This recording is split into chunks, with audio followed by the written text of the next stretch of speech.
stone, tear me to pieces, skin and bone. Hello, welcome home. Hi, I'm Janaki Easwar. You might know me as the lovely girl from The Voice, the hugely popular Australian television reality show that was aired in 2021. When I stand on the stage to talk about what I have become at the age of 12, I would like to start by mentioning how blessed I am to have the love and support of my parents and how grateful I am for the choices that they have made in their lives and, as a result, in mine. And to appreciate this more fully, let me tell you something more about my parents. My parents were born into middle-class families in a village in Kerala. They completed all their education in government schools and colleges there. They migrated to Australia in 2007 and I was born 2 years later. We currently reside in Melbourne, and that is how I got to participate in The Voice TV show. Anyone who knows my parents will know how passionate both of them are, and their families are, about music and arts in general. And it's only natural that they wanted fine arts to be an integral part of my life too. So, like many South Indian girls here, I started learning Bharatanatyam at a very young age. And because they weren't really sure if I could sing, they thought of introducing me to a musical instrument, and that is how I ended up learning to play the violin. To be quite honest, I did not enjoy both these classes. However, I would sing along to songs that my parents listened to on our long drives, and when they realized that I could sing, I started with Indian Carnatic music lessons as well. But let me confess, having been born and brought up here in Melbourne, I just wanted to be like the other kids in my class and sing English songs as well. I was even embarrassed of the food that I took to school and the Indian songs that I used to listen to in my car. But it was not the people that surrounded me that made me feel as if I should be embarrassed of my roots, my culture, and where I came from. Instead, it was myself. I perceived myself as different to everyone else. While everyone else brought ham and cheese sandwiches for lunch, I would come to school with putta and curry. I believed that if I wanted to fit in, I would have to paint myself as someone that I was not. Naturally, I started listening to more Western songs.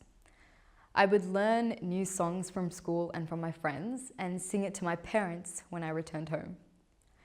This took them by surprise, and they realized that my forte laid in Western music. Coming from a completely different background, my parents did not have exposure to Western songs at all. They never actively listened to any of them, but when they saw that I was interested in it, they made the choice to do all that they could to provide me with proper training. They did not know whom to ask for help, and like most other parents, they turned straight to Google. They zeroed in on Jan's International Singing Academy, where I enrolled when I was 8 years old. Around 1 year into my classes, the master coach, David Jans, invited me to join his classes. I was the youngest student coached by him, meaning that I was surrounded by artists much older than me. So I definitely looked up to them a lot.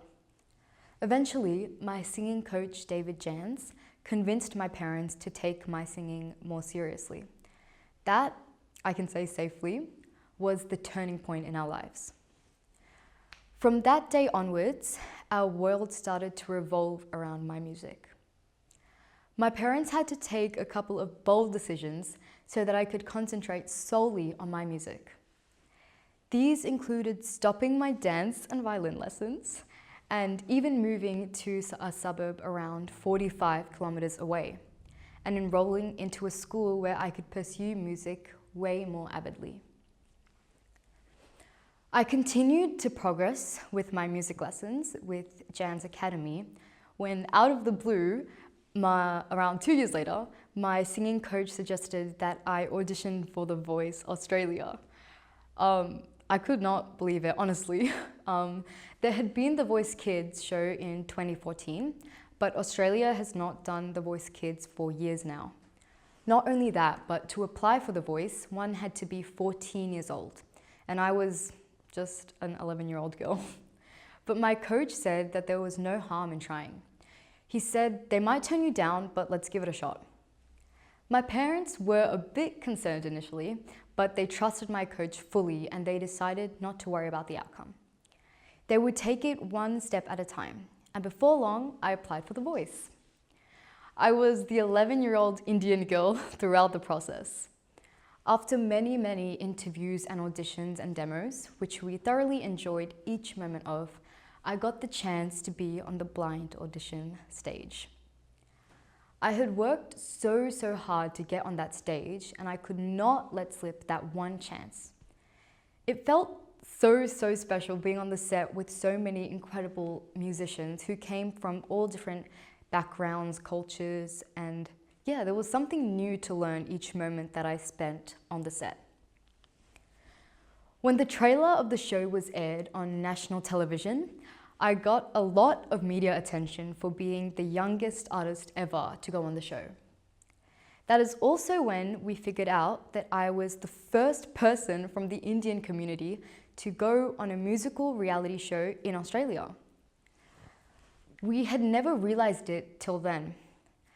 The Indian community in Australia has a very strong presence, with over 1 million people living here, but not so much their representation in the entertainment industry and media.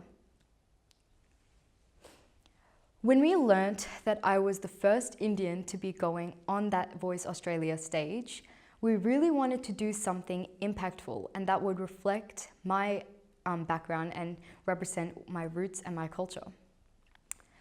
I was going on national television and the Voice show had an international reach. So we decided to wear something different on that stage.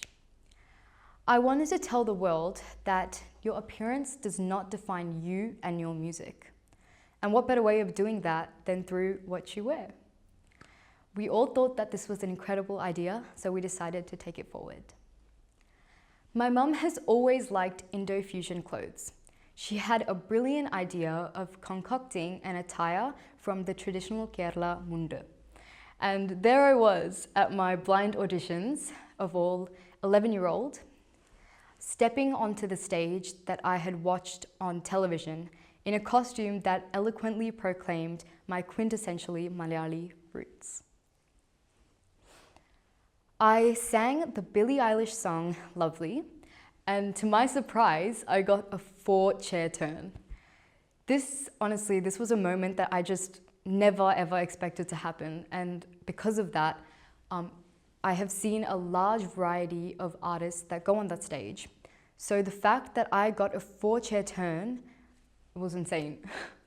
And when the coaches asked me to sing something in Indian, I wanted to present something authentic and raw to my culture.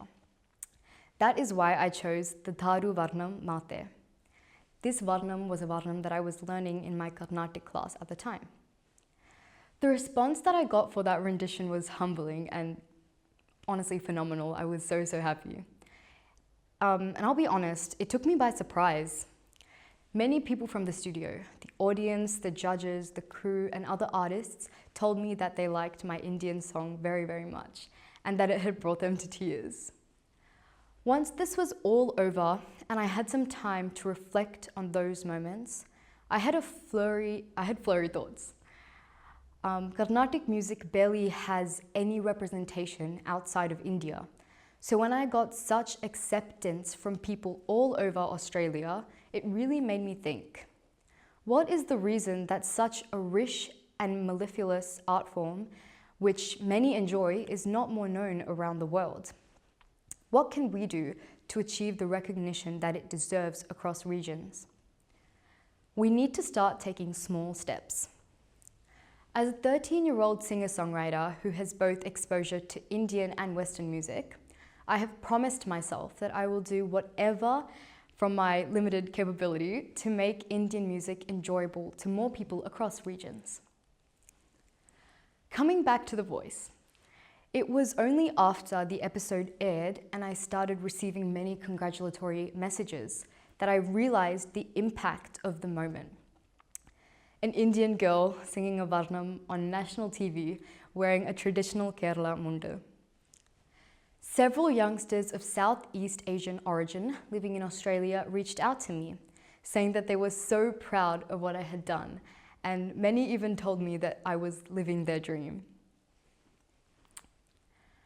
I really wonder if they knew that I too had tried to fit in and be like my Western friends.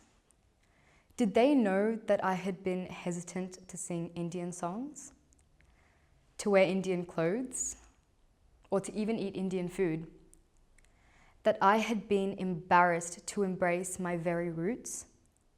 But then that is exactly what I had done, that too on national and eventually international platforms. So there were no more missing pieces. I was finally home.